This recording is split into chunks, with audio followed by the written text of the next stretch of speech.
لا حول ولا قوة إلا بالله العلي العظيم. أعوذ بالله السميع العليم من الشيطان الرجيم. بسم الله الرحمن الرحيم. الحمد لله الذي هدانا لهذا وما كنا لنهتدي لولا أن هدانا الله. لقد جاءت رسل ربنا بالحق. الصلاة والسلام على أشرف الأنبياء والمرسلين وعلى خاتم النبيين سيدنا وشفيعنا وحبيب قلوبنا وطبيب نفوسنا مولانا وهادينا وحجتنا اولنا وآخرنا مولانا ابو القاسم محمد وعلى اہل بیتہ الطیبین الطاہرین المعصومین المظلومین ولعنۃ اللہ علی اعدائہم اجمعین من الآن الى قیام یوم الدین. اما بعد فقد قال اللہ تعالی وتبارک فی القرآن المجید والفرقان الحمید وهو اصدق الصادقین وقولہ الحق. بسم اللہ الرحمن الرحیم. وما آتاکم الرسول فخذوه وما نہاکم عنہ فانتہوا فاتقوا اللہ ان اللہ شدید العقاب. صلوات و محمد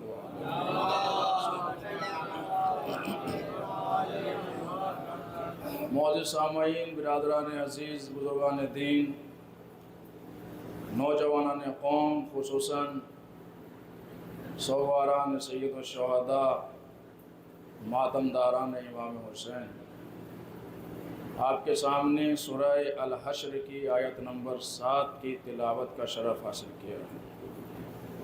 خداوند عالم نے اس آیت کے ذیل میں ایک بنیادی بات امت مسلمہ کو یاد دلائی اور بنیادی بات یہ ہے جس کا عمومی ترجمہ تمام مترجمین نے یہی کیا: وما آتاکم الرسول فخذوہ. اے صاحبان ایمان، آپ کا رسول جو آپ کو دے وہ لے لو. وما نہاکم عنہ فانتہوا. اور آپ کا رسول جن چیزوں سے یا جن کاموں سے یا جن باتوں سے روک دے، فانتہوا، تو ان سے رک جاؤ، باز آ جاؤ. فاتقوا اللہ، اگر تم نے ایسا نہیں کیا تو اللہ سے ڈرنا. فاتقوا اللہ، اللہ سے ڈرنا. کیوں ڈرنا؟ ان اللہ شدید العقاب، کیونکہ اللہ سخت ترین عذاب دینے والا ہے. مفہوم آیت کا آپ کے سامنے ہے. ظاہراً 40 کے ایام ہیں اور مسلسل مجالس کا سلسلہ ہے. بس ایک جملے سے میں بزرگوں سے معذرت کے ساتھ جوانوں کو اپنے اذہان کے ذہن کے قریب کر دوں، ان کے اذہان کو، کہ یہاں جسم کتنی ہی تھک جائیں، جذبوں میں تھکاوٹ نہیں ہونی چاہیے. اگر جذبہ تھک گیا تو عقیدت کمزور پڑ جائے گی. ایک صلوات بھیجے بر محمد وآل محمد. بہت ہی مشہور و معروف آیت ہے. قرآن مجید عزیزان محترم امت مسلمہ کے لیے نہیں آیا تھا. یہ قرآن مجید کے ساتھ انصاف نہیں ہوا، نا انصافی ہوئی کہ امت مسلمہ نے قرآن مجید کو اپنے لیے گفٹ سمجھ کے رکھ لیا اور بالکل اس طریقے سے ایسے گفٹ سمجھا کہ اسے پڑھنا بھی نہیں، طاق میں سجا دینا ہے. توجہ چاہ رہا ہوں عزیزان محترم، اتنا معیاری گفٹ سمجھا کہ اسے پڑھنا نہیں ہے بلکہ اسے طاق میں سجا دینا ہے. اور اگر کبھی ضرورت پیش آ گئی تو اگر سر میں درد ہوا تو آیت الکرسی پڑھ دی، اور اگر زیادہ ضرورت پیش آئی تو بیٹی کے جہیز میں دے دیا۔ اس سے اوپر ہم نے اٹھنے کی بات نہیں کی، نہ ہم نے سوچا، نہ ہم نے قرآن کے اندر غور و فکر کیا، جبکہ قرآن ہمیں اس بات پر آمادہ کرتا ہے افلا یتدبرون القرآن، تم قرآن میں تدبر غور و فکر کیوں نہیں کرتے؟ افلا تشکرون، تاکہ تم شکر گزار بندے بن جاؤ۔ یعنی پروردگار عالم کی یہ قرآن مجید جیسی عظیم کتاب طاق میں سجانے کے لیے نہیں آئی ہے، بلکہ اس میں غور و فکر کرنے کے لیے آئی ہے۔ ہمیں قرآن میں غور و فکر کرنا ہے، قرآن سے ہمیں غور و فکر نہیں کرانا۔ ہمیں قرآن کو سمجھنا ہے، قرآن کے ذریعے ہمیں اپنے آپ کو دکھانا ہے۔ جیسا قرآن ہمیں کہتا جائے ویسا ہمیں بن کر اس کے سامنے آنا ہے۔ خدا نے قرآن میں کہا وَمَا آتَاكُمُ الرَّسُولُ فَخُذُوهُ، جو تمہارا نبی تمہیں دے بس وہ لینا ہے، جن چیزوں سے روک دے ان سے رک جانا ہے۔ توجہ چاہتا ہوں عزیزان محترم، سوسائٹی اس قدر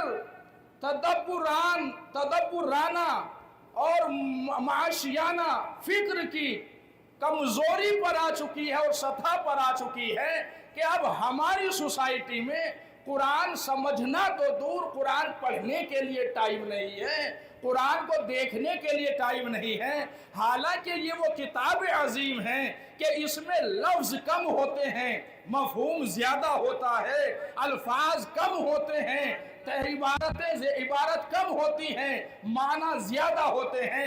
دوسری زبانوں کے مقابلے پر اردو کو اگر دیکھیں تو الفاظ کی بھرمار ہوتی ہے، مفہوم کم ہوتا ہے۔ یہ خالص عربی زبان ہے کہ جس میں لفظ کم ہوتے ہیں، مفہوم زیادہ ہوتا ہے۔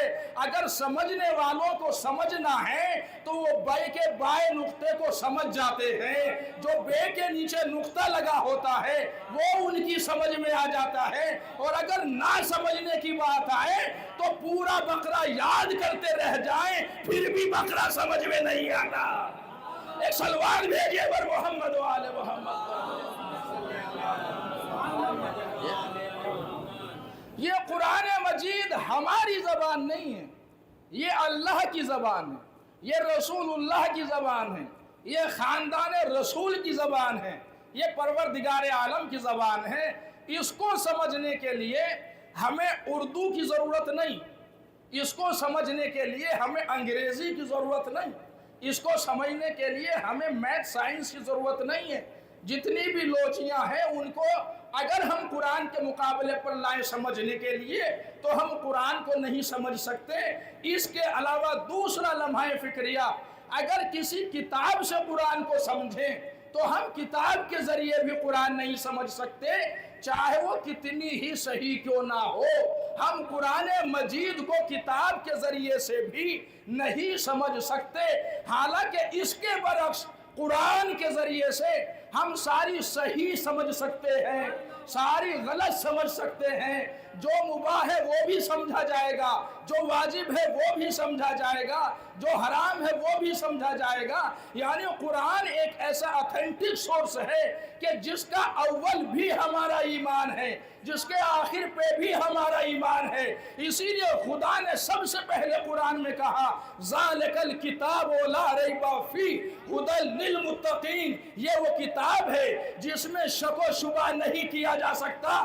اگر تم نے شک کر لیا تو تمہاری سمجھ میں آیتیں نہیں آئیں گی، تمہاری سمجھ میں حکم نہیں آئے گا، تمہاری سمجھ میں قوانین نہیں آئیں گے۔ اما جب اس قرآن پر شک کرنے سے اس کی عظمتیں سمجھ میں نہیں آتی تو محمد پر شک کرنے سے نبوت کیسے سمجھ میں آ جائے؟ صلوات بھیجئے بر محمد و آل محمد۔ اے عزیزان محترم، وَمَا آتَاكُمُ الرَّسُولُ فَخُذُوهُ وَمَا نَهَاكُمْ عَنْهُ فَانْتَهُوا، جو رسول آپ کو دے وہ لے لو، اور جن چیزوں سے آپ کا نبی روک دے ان سے رک جاؤ۔ اب رسول نے، خدا نے اس آیت میں پورا دین ہمیں دے دیا۔ اب اگر یہ کہا جاتا کہ نماز لے لو، روزہ لے لو، حج لے لو، زکوٰۃ لے لو، اور پھر یہ بات آتی کہ یہ کام چھوڑ دو، یہ کام چھوڑ دو، یہ کام چھوڑ دو، تو بہت لمبی فہرست ہے۔ خدا نے صرف سمپل سا ہمیں ایک راستہ دیا کہ جو رسول دے اسے لے لو، جن چیزوں سے روک دے ان سے رک جاؤ۔ اب رسول نے ہمیں کیا دیا اور کیا نہیں دیا، کیا مطالعہ کرنے کی ہمیں ضرورت نہیں ہے؟ اسٹڈی کرنے کی ہمیں ضرورت نہیں ہے کہ رسول نے ہمیں کیا دیا کیا نہیں دیا؟ رسول کی تقریباً 63 سالہ زندگی، جس میں سے 40 سال زندگی کے غیر نبوت کی زندگی کہلائی، اسے لوگوں نے مائنس کر دیا اور کل 23 سال کی زندگی کو لیا۔ اس 23 سال کی زندگی کو بھی ہم تو بخوبی سمجھ لیتے ہیں کہ رسول حالانکہ جب سے آتا ہے تب سے رسول ہوتا ہے، لیکن یہ 23 سالہ زندگی کی جو تم نے مقدار معین کی ہے، اس میں آپ نے رسول کو رسول سمجھا۔ اس میں بھی بائیکاٹ ہو گیا کہ جب رسول ہے جب دین کی باتیں کرے، جب گھر کی باتیں کرے تو رسول ہے نہیں، جب گھر میں جائے تو کوئی رسالت نہیں، جب مسجد میں آئے تو رسالت ہے۔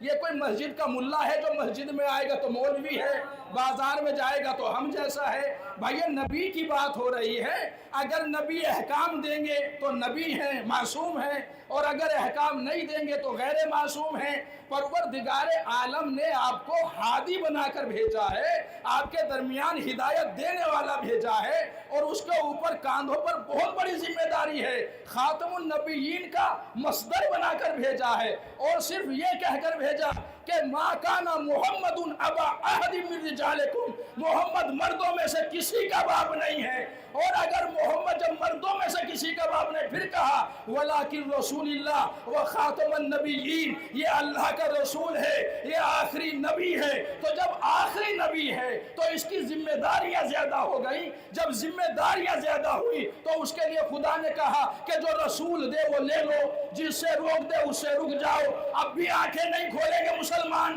اب بھی نہیں سمجھیں گے کہ رسول نے 23 سال میں کیا دیا اور کن کاموں سے روکا۔ اب ہماری سوسائٹی میں الٹا ہوتا چلا گیا۔ رسول نے شراب کو منع کیا، ہم نے جائز قرار دے دیا۔ رسول نے جھوٹ کو منع کیا، ہم نے جائز قرار دے دیا۔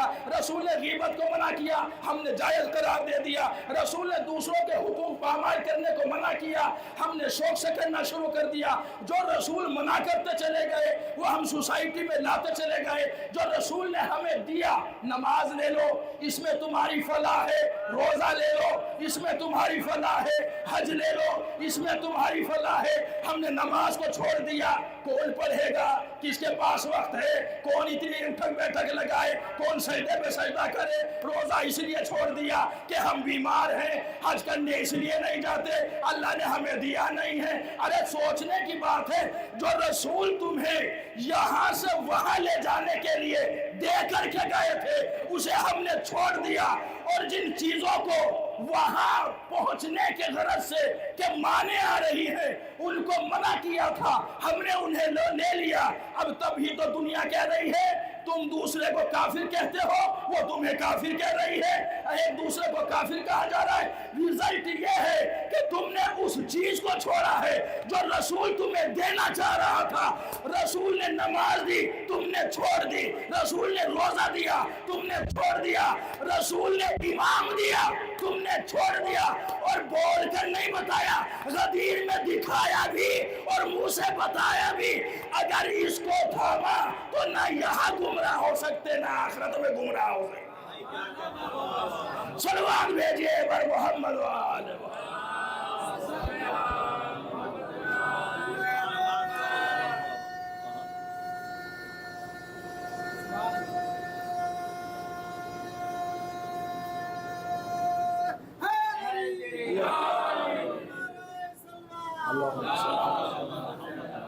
ایک تو یہ مائک نابالغ لے کے آئے، چھوٹا سا ہے، دوسرا یہ آواز بھی کیچ کر رہا ہے تھوڑا سا۔ ایک صلوات بھیجئے بر محمد والے محمد، ایک صلوات اور بھیج دیجئے بر محمد والے محمد،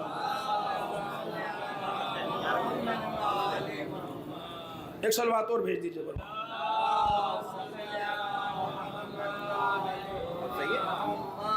نابالغ ہر جگہ پریشان کرتا ہے، ایک صلوات اور بھیج دیجئے بر محمد۔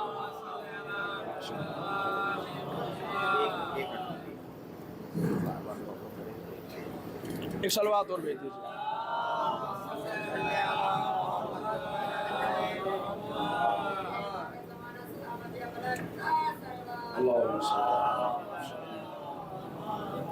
تو عزیزان محترم، امت مسلمہ کو دیکھنا ہے کہ کیا دیا رسول نے اور کیا نہیں دیا. اچھا، نماز اس میں فرقے بن گئے بھائی، جو رسول دے کر گئے اس میں فرقے بن گئے. اور نماز کی جو اصلی حالت تھی اس کا کسی کو نہیں پتا. توجہ چاہ رہا ہوں عزیزان محترم، جو اصلی حالت تھی نماز کی اب اس کا کسی کو نہیں معلوم کہ اصلی حالت نماز، کیفیت نماز، طریقہ نماز رسول نے ہمیں کیا دیا تھا. روزے کو لے کر آئے تو روزے میں بٹوارا ہو گیا، تھوڑا ٹائم کم تھوڑا ٹائم زیادہ. حج کو لے کر آئے تو وہاں بھی تفرقہ ہو گیا. اچھا، سجدہ بھی دیکھو، سجدہ بھی ایسا ہے، کسی کے یہاں پر گٹی رکھی جاتی ہے، کسی کے یہاں پر کچھ بھی نہیں رکھا جاتا. تو ہر جو عبادت کا معاملہ تھا اس میں کتنے تفرقے. ابھی یہ کہا جا سکتا ہے کہ امت مسلمہ عبادت کے معاملے میں بھی ایک پلیٹ فارم پر نہیں ہے. توجہ چاہ رہا ہوں عزیزان محترم، امت مسلمہ عبادت کے معاملے میں بھی ایک پلیٹ فارم پر نہیں ہے. جنت میں ایک میں کیسے رہ لیں گے، سمجھ میں نہیں آتا ہے. ایک صلوات بھیجیے پر محمد وعلی محمد پر. ابھی امت مسلمہ عبادت کے معاملے میں ایک پلیٹ فارم پر نہیں، احکام کے معاملے میں ایک پلیٹ فارم پر نہیں. اچھا، یہ عقائد نہیں ہے، یہ فروعیات ہیں، احکامات ہیں. عقائد کی بنیاد پر تفرقے بنے. جیسے عقیدے چینج ہوتے گئے ویسے تفرقے بنتے چلے گئے.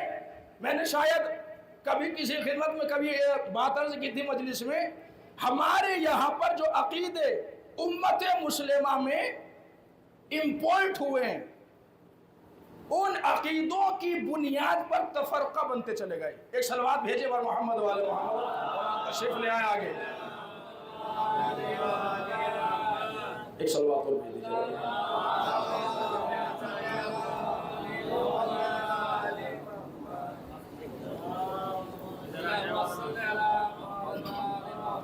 تو عزیزان محترم، عقیدوں کی بنیاد پر جیسے جیسے عقیدے امپورٹ ہوئے ویسے ویسے تفرقے ہوتے چلے گئے، فرقہ بنتا چلے گئے. ایک فرقہ بنا جبریہ، اور وہ جبریہ جبر ایسے کرتا ہے، اس کا سادہ سا مشن ہے اور بہت بہترین مشن ہے، اور اس کا پمفلیٹ یہ ہے کہ جو کام بھی کرتا ہے اللہ کرتا ہے. اور بچوں کو بہکانے کے لیے کہا جاتا ہے تم دیکھتے نہیں، اللہ کی مرضی کے بغیر تو پتہ بھی نہیں ہلتا. اب بچہ کیا کہے کہ بھئی ہاں صحیح بات ہے، اللہ کی مرضی کے بغیر تو کچھ بھی نہیں ہوتا ہے. یہ عقیدہ امپورٹ ہوا مسلمانوں میں یہودیوں سے. توجہ چاہ رہا ہوں، یہ عقیدہ مسلمانوں کا نہیں تھا، لیکن شیعہ سنی کے اختلاف کو بڑھاوا دینے کے لیے، توجہ چاہ رہا ہوں، یہ عقیدہ رائج کیا گیا. اور جب یہ عقیدہ رائج کیا گیا تو اس عقیدے کے فالوور بھی بہت ہو گئے، بہت ماننے والے ہو گئے. اس جبریہ عقیدے کو بھی کئی قسموں پر تقسیم کیا گیا. کوئی مکمل طور پر کہتا ہے کہ اللہ کچھ نہیں کرتا ہے، کوئی یہ کہتا ہے کہ ہاں جو کچھ کرتا ہے اللہ کرتا ہے، بندہ کچھ نہیں کرتا ہے. کچھ یہ کہنے لگے کہ نہیں 50% ادھر 50% ادھر. اس میں بھی کئی قسموں. لیکن یہ فرقہ جو وجود میں آیا ہے، عقائد جب ہمارے درمیان تقسیم ہونے لگے تو فرقے وجود میں آنے لگے. جبریہ جب ہمارے درمیان آیا تو اس کا آسان سا عقیدہ یہ ہے کہ جو بھی کام کرتا ہے وہ اللہ کرتا ہے، بندے کے ہاتھ میں کچھ نہیں ہے. بندہ تو ایک کٹ پتلی ہے، بالکل اس مائک کے ایمپلیفائر کی طرح ہے. بٹن زیادہ کر دو تو آواز زیادہ، کم کر دو تو کم، یعنی کہ اس کے اختیار میں کچھ نہیں ہے. جو بھی اختیار ہے وہ اللہ کا ہے. اب آپ سمجھے نہیں یہ امت مسلمہ میں عقیدہ لایا کیوں گیا؟ یہ امت مسلمہ میں عقیدہ اس لیے لایا گیا کہ جو اہل بیت کے گناہگار گستاخ ہیں ان کو پردے کے پیچھے بچایا جا سکے۔ توجہ چاہ رہا ہوں اللہ نے محترم، یہ امت مسلمہ کے درمیان جو عقیدہ لایا گیا کہ جو کام کرتا ہے وہ اللہ کرتا ہے، بندے کے ہاتھ میں کچھ نہیں ہے، اس لیے امت مسلمہ میں لایا گیا کہ جو گستاخان محمد اور آل محمد ہیں، جو قاتلان محمد اور آل محمد ہیں، ان کو پردے کے پیچھے سے باعزت بری کر دیا جائے۔ پھر توجہ چاہ رہا ہوں، ان کے اوپر کسی طرح کا کوئی کیس درج نہ کیا جائے اور یہ کہا جائے کہ کربلا میں جو حسین قتل ہوئے ہیں اس میں یزید کا ہاتھ نہیں تھا۔ توجہ چاہ رہا ہوں عزیزان محترم، اس میں یزید کا ہاتھ نہیں تھا، اللہ کی مرضی تھی، جیسا ہونا تھا ویسا ہو گیا، سارے کام اللہ کی مرضی سے ہوتے ہیں۔ تو بھائی اگر آپ اس عقیدے کے فالوور ہیں تو پھر اس عقیدے پر بنے رہنا کہ جو سارے کام کرتا ہے اللہ کرتا ہے، بندے کے اختیار میں کچھ نہیں ہے، اور اس کا ثبوت بہلول دانا نے ایک ڈھیلا مار کر دیا تھا کہ جو کرتا ہے اللہ کرتا ہے، بندے کے اختیار میں نہیں ہے۔ لیکن پھر بھی ہم کہہ رہے ہیں کہ اگر سارا اختیار اللہ کا ہے، بندوں کے ہاتھ میں کچھ نہیں ہے، سب اللہ کرتا ہے، چوری کرے گا، ڈاکہ ڈالے گا کوئی، کسی کی ہمدردی کرے گا کوئی، کسی کی مدد کرے گا کوئی، کسی کے دل میں نماز پڑھنے کا خیال آئے گا، کسی کا گھر لوٹنے کا خیال آئے گا، کسی کا گھر جلانے کا خیال آئے گا، اگر یہ سارے کام اللہ کرتا ہے تو پھر گھبرانے کی کیا بات ہے؟ رحمت بھی اللہ کی طرف سے ہوتی ہے، لعنت بھی اللہ کی طرف سے ہوتی ہے۔ رحمت بھی اللہ کی طرف سے ہوتی ہے، لعنت بھی اللہ کی طرف سے ہوتی ہے۔ اگر کربلا میں حسین کا قتل اللہ کی طرف سے تھا تو اب جو ہم لعنت کرتے ہیں قاتلان حسین پر، یہ ہماری طرف سے نہیں ہے، اللہ چاہتا ہے ہم ادا کر دیتے ہیں۔ صلوات بھیجئے بر محمد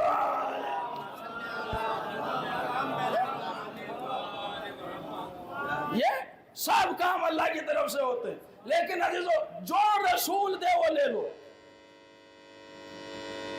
اور جن کاموں سے آپ کا رسول روک دے ان سے رک جاؤ۔ ایک صلوات بھیجے بر محمد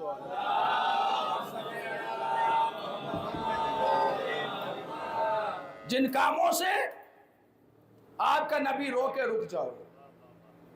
عزیزان محترم، امت مسلمہ کو ہر عمل کرنے کے بعد مطمئن ہو کر نہیں بیٹھنا ہے۔ کوئی بھی عمل کرنے، چاہے وہ نماز پڑھنے کا عمل ہو، چاہے کسی کی مدد کرنے کا عمل، آپ مطمئن ہو کر مت بیٹھیے گا کہ ہماری نماز قبول ہو رہی ہے۔ پہلے یہ دیکھیے کہ جیسا رسول نے کہا ہم اس طریقے پر پڑھ بھی رہے ہیں یا نہیں پڑھ رہے ہیں۔ ہم نے جو روزہ رکھا ہے وہ رسول کے طریقے کے مطابق رکھا ہے یا خلاف رسول رکھا ہے طریقے کے؟ ایسا تو نہیں ہے۔ اچھا، جب آنے والا آیا تھا ہدایت دینے کے لیے تو ایک ہی تو آیا تھا، ایسا تو تھا نہیں کہ نبی کے کئی جسم ہوں، کئی باڈی ہو نبی کی، ایک جلالی میں بیٹھی ہوئی ہو، ایک علی گڑھ میں بیٹھی ہوئی، دھورلا میں، اور ایک جمال پور میں چلی گئی ہو، اور کوئی مسئلہ پوچھنے کے لیے آ رہا ہو تو رسول نے جلالی والوں کو کوئی دوسرا طریقے سے بتایا ہو اور علی گڑھ والوں کو کوئی دوسرا طریقہ دے دیا ہو۔ جلالی والے نماز ایسے پڑھیں گے، علی گڑھ والے ایسے پڑھیں گے۔ توجہ چاہ رہا ہو، جب رسول دنیا میں آئے تھے تو ایک ہی تو طریقہ دے کر گئے تھے۔ نماز پڑھنے کا طریقہ ایک تھا، روزہ رکھنے کا کھولنے کا ٹائم ایک تھا، حج کرنے کے طریقہ ایک تھا، زکوٰۃ دینے کے آداب جو رسول نے دیے وہ ایک دیے۔ تو پھر سوچو یہ اختلاف کہاں سے ہو گیا؟ رسول تو ایک دے کر کے گئے تھے، یہ اختلاف کہاں سے آیا امت میں؟ اب اس اختلاف کا حل کرنے کے لیے کہا جائے ڈاکٹر صاحب کے پاس جائے، ڈاکٹر صاحب کے پاس جاؤ تو وہ کہیں گے حضور کسی بھی طرح کا پیشنٹ لے آؤ مگر شریعت کا پیشنٹ مت لانا۔ توجہ چاہ رہا ہوں، باڈی کا پیشنٹ لے آؤ، شریعت کا پیشنٹ مت لانا۔ میں باڈی کی حفاظت کر لوں گا، دوا دے دوں گا، لیکن شریعت کا مسئلہ نہیں بتا سکتا۔ پولیس والے کے پاس جائیں تو وہ کہے گا نہیں، سب کے ڈپارٹمنٹ الگ الگ ہیں، ہم تو بس